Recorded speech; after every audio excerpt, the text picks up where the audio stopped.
Hello guys, welcome back to my channel drama series. Part 5 तक की story आपको पिछले वीडियो में बता चुकी हूँ, जिसका लिंक आपको मेरे वीडियो सेक्शन में मिल जाएगा। पिछले एपिसोड में हमने देखा था कि चेंग स्वान को समझ में नहीं आ रहा होता है कि उसने ये सब सही किया भी है या नहीं, क्योंकि उसकी इस हरकत की वजह से उन दोनों की सारी गलतफहमियां दूर हो गई और शायद अब वो दोनों एक साथ भी हो जाएं। तो चेंग स्वान को ये सब सोच कर ही बुरा लगता है कि अब सिया उससे दूर हो जाएगी। आगे सेंग सिया को पटाने का एक मौका नहीं छोड़ता और उसके लिए वो सारी चीजें करता है जिससे सिया को खुशी मिल सके, पर सिया को इन सब से अनकंफर्टेबल महसूस होता है। तो वो सेंग को कहती है, हम दोनों इस ऑफिस में काम करते हैं तो हमारा रिश्ता काम तक ही रहने दो, इसके आगे मत बढ़ाओ क्योंकि मुझे अच्छा नहीं लगता। तो सेंग कहता है, अगर तुम ऐसा चाहती हो तो ठीक है। आगे सिया आइली के पास जाती है और कहती है, तुमने ऐसा क्यों किया? तुम जानती हो ना कि काई और साओके एक दूसरे से बहुत प्यार करते हैं, फिर तुम उनके बीच में क्यों आई? तो आइली कहती है, तुम्हें क्या लगता है कि काई साओके से प्यार करता है? वो सिर्फ मुझसे प्यार करता है। वो तो ये सगाई भी करना नहीं चाहता था, लेकिन साओके की वजह से उसे ये सगाई करनी पड़ी। तो सिया कहती है, अपनी बकवास करना बंद करो, वो दोनों साथ में बहुत ही खुश हैं और उन दोनों की सगाई भी हो चुकी है, इसलिए चुपचाप अब उन दोनों के रास्ते से हट जाओ। तो आइली कहती है, तुम्हें क्या लगता है कि काई अभी साओके से प्यार करता है? बिल्कुल भी नहीं, वो मुझसे प्यार करता है। वो मेरे एक इशारे पर मेरे पास दौड़ा दौड़ा चला आता है। तुम्हें मेरी बातों पर यकीन नहीं हो रहा ना? अभी मैं तुम्हें प्रूफ देती हूँ। और आइली उसके सामने ही काई को कॉल कर और उसे मिलने के लिए बुलाती है। तो काई कहता है, मैं साओके को ठिकाने लगाकर तुमसे मिलने के लिए आऊंगा। तो सिया जैसे ये बात सुनती है तो वो पूरी तरह शॉक्ड हो जाती है।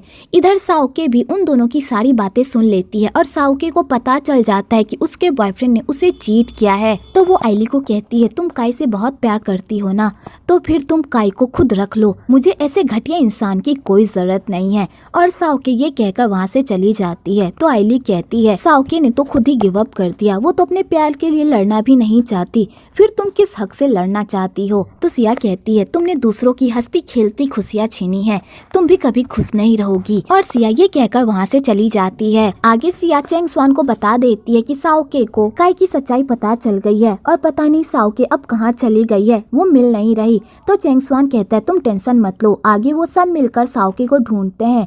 तो जेन को साओके मिल जाती है। तो जेन साओके को संभालने की कोशिश करता है, पर उसे समझ में ही नहीं आता कि वो साओके को संभाले तो संभाले कैसे। तो चेंग स्वान उसे बताता है कि उसे इस तरह समझाओ, वो इससे बेटर महसूस करेगी। आगे सब मिलकर साओ को अच्छे से चेयरअप करते हैं और उसे इस गम से बाहर निकालने की कोशिश करते हैं।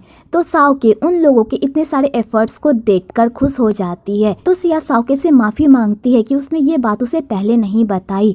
तो साओके कहती है, इसमें तुम्हारी कोई गलती नहीं है, तुमने ये सब इसलिए किया क्योंकि तुम मेरी परवाह करती थी और मुझे खुश देखना चाहती थी, मैं तुमसे गुस्सा नहीं हूँ। आगे साओके अपने बॉयफ्रेंड के धोखे की वजह से बहुत ही सैड रहती है। तो पूरी फैमिली उसे सपोर्ट करती है और कहती है, वो घटिया इंसान तो तुम्हारे प्यार के लायक ही नहीं था। जब वो तुम्हारे प्यार के लायक नहीं है तो तुम उसके लिए आंसुएं क्यों बहा रही हो? मूव ऑन करो और तुम्हें उस जैसे घटिया इंसान के लिए बुरा फील करने की कोई जरूरत नहीं है। तुम्हारी लाइफ में भी एक ऐसा लड़का हैगा जो तुम्हें पलकों पर बिठा कर रखेगा और तुम्हारी सारी ख्वाहिशें पूरी करेगा, इसलिए तुम अपने सच्चे प्यार के आने का इंतजार करो।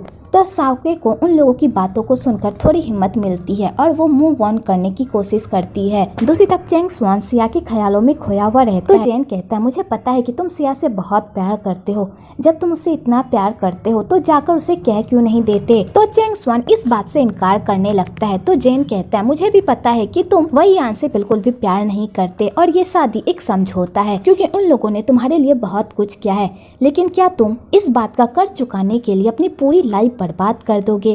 क्या तुम उस लड़की से सगाई कर लोगे जिससे तुम प्यार नहीं करते? ये तो तुम्हारे साथ नाइंसाफी होगी ना? तो चेंग स्वान कहता है, तुम क्या बकवास कर रहे हो, ऐसा कुछ भी नहीं है। तो जेन कहता है, मुझसे झूठ बोलना बंद करो, तुम्हारे चेहरे पर साफ दिख रहा है कि तुम्हें सिया से प्यार हो गया है, बस तुम इस बात को मानने से इनकार कर रहे हो। तो चेंग स्वान कहता है, मेरी लव लाइफ पर ध्यान देने से अच्छा होगा कि तुम अपनी लव लाइफ पर ध्यान दो। आज तक तो एक गर्लफ्रेंड पटा नहीं पाए और जिसे तुम लाइन मार रहे हो उसका बॉयफ्रेंड फिर से उसकी लाइफ में आकर उसे तुमसे छीन कर लेकर चला जाएगा, इसलिए मुझे लव लाइफ के बारे में लेक्चर देने से अच्छा साओके को कैसे पटाओगे उसके बारे में सोचो, समझे। तो जेंग कहता है इसकी बात में पॉइंट तो है, और चेंग स्वान ये कहकर वहाँ से चला जाता है। अगले दिन उन लोगों को वो टेंडर मिल जाता है जिसके लिए उन लोगों ने बहुत ही मेहनत की थी।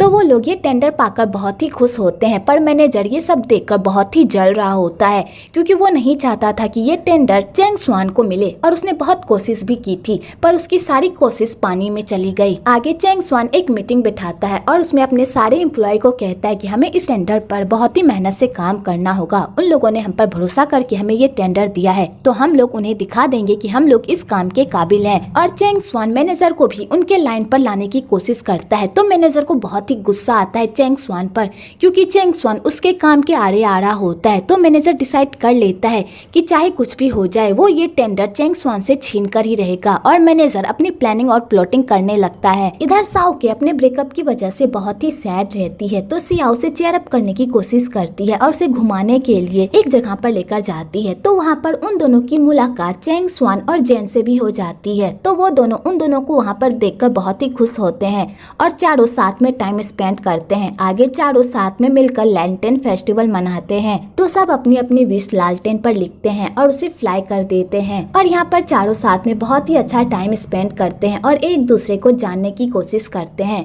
तो जेन यहाँ पर साओके को पटाने की कोशिश करता है और उसे हिंट देने की भी कोशिश करता है, पर साओके उसकी बात ही नहीं समझती। तो बेचारे जेन के तो मूड का कचरा ही हो जाता है। इधर वही यान एयरपोर्ट पर चेंग स्वान का इंतजार कर रही होती है क्योंकि वो उसे लेने के लिए नहीं आया हुआ होता है। तो वही यान चेंग स्वान को कॉल करती है, पर चेंग स्वान का फोन ही ऑफ रहता है। तो वो जेन को कॉल करती है और उससे पूछती है कि चेंग स्वान कहाँ पर है।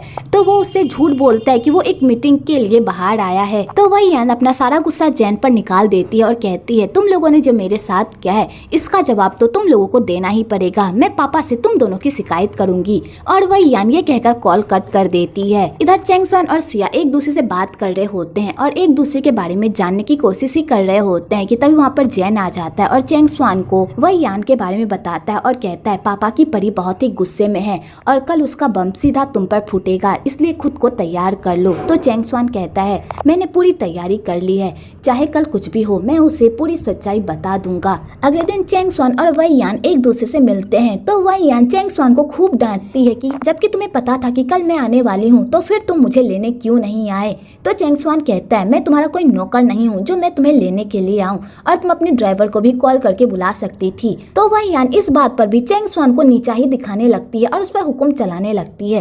तो चेंग स्वान ये सब बर्दाश्त नहीं कर पाता और कहता है अब मैं तुम्हारे साथ और नहीं रह सकता। तुम्हें भी पता है कि मैं तुमसे प्यार नहीं करता और ना ही तुम मुझसे प्यार करती हो। जब हम दोनों एक दूसरे से प्यार ही नहीं करते तो फिर हम दोनों ये सगाई क्यों कर रहे हैं, इसलिए मैं तुमसे ये सगाई नहीं कर सकता। तो वही यान ये सुनकर तो और गुस्सा जाती है और वो चेंग स्वान को खरी खोटी सुनाने लगती है और कहती है आज तुम जिस मुकाम पर हो ना वो सिर्फ तुम मेरे पापा की वजह से है। अगर मेरे पापा का हाथ तुम्हारे सर से उठ गया ना तो तुम कहीं के भी नहीं रहोगे, इसलिए सोच समझ कर बोलो, समझे। तो चेंग स्वान कहता है अगर तुम्हारे पापा मुझसे मेरा पोजीशन भी छीन ले तो भी मुझे कोई फर्क नहीं पड़ेगा, तब भी मैं ये सगाई नहीं करूंगा, क्योंकि जब मैं तुमसे प्यार ही नहीं करता तो मैं तुमसे सगाई क्यों करूं। अगर हम दोनों की शादी हो गई तो आगे चलकर हम दोनों को ही प्रॉब्लम होगा, ना तुम खुश रह पाओगी और ना मैं। इससे अच्छा होगा हम दोनों इस रिश्ते को यहीं पर खत्म कर दे। तो ये सब सुनकर तो पूरी तरह बुखला जाती है और कहती है ये सब सिया की वजह से है ना, तुम सिया की वजह से मुझे छोड़ रहे हो ना, मैं उस लड़की की लाइफ बर्बाद कर दूंगी। तो चेंग स्वान कहता है सिया के साथ कुछ भी ऐसा वैसा करने के बारे में सोचना मत,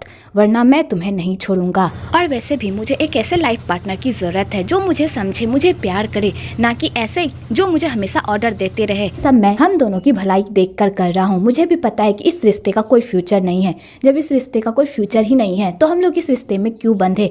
मुझे जो कहना था मैंने तुम्हें कह दिया, अब तुम्हारी मर्जी। और चेंग स्वान ये कहकर वहाँ से चला जाता है। तो वही यान भी चेंग स्वान का पीछा नहीं छोड़ती और कहती है चाहे तुम कुछ भी कर लो मैं तुम्हारा पीछा नहीं छोड़ूंगी। आगे वही यान धोखे से सिया को मिलने के लिए ब्रिज पर बुलाती है। दूसरी तरफ चेंग स्वान जब अपना फोन चेक करता है और वो वही यान की हरकत को देखता है तो वो पूरी तरह शॉक्ड हो जाता है और वही यान को रोकने के लिए चला जाता है। दूसरी तरफ रोज वही यान को अपने सामने देखकर पूरी तरह शॉक्ड हो जाती है। तो वही यान रोज को धमकी देती है कि वो उसके फियांसे से दूर रहे, और वही यान जबरदस्ती सिया के गले से उस नेकलेस को छीनने लगती है और कहती है ये नेकलेस मेरे फियांसे ने तुम्हें दिया है ना, मुझे वापस करो। तुम होती कौन हो मेरे फियांसे के नेकलेस को पहनने वाली। तो सिया कहती है अगर ये नेकलेस मुझे वापस ही करना होगा तो मैं चेंग स्वान को वापस करूंगी क्योंकि उन्होंने ही मुझे दिया है, मैं आपको वापस नहीं करूंगी। और इस चक्कर में दोनों में लड़ाई हो जाती है कि तभी उधर से एक बाइक वही यान को टक्कर मारने ही वाली होती है कि तभी सिया बीच में आ जाती है और वही यान की जान बचा लेती है। लेकिन वही यान इस बात पर भी सिया पर ही गुस्सा निकालती है और उसे धक्का मार देती है, जिस चक्कर में वो ब्रिज के नीचे गिर जाती है। तो वही यान सिया को नीचे गिरा हुआ देखकर उसे देखती ही रह जाती है और उसे बचाने के लिए नहीं जाती और बेचारी सिया मौत के कगार पर खड़ी होती है।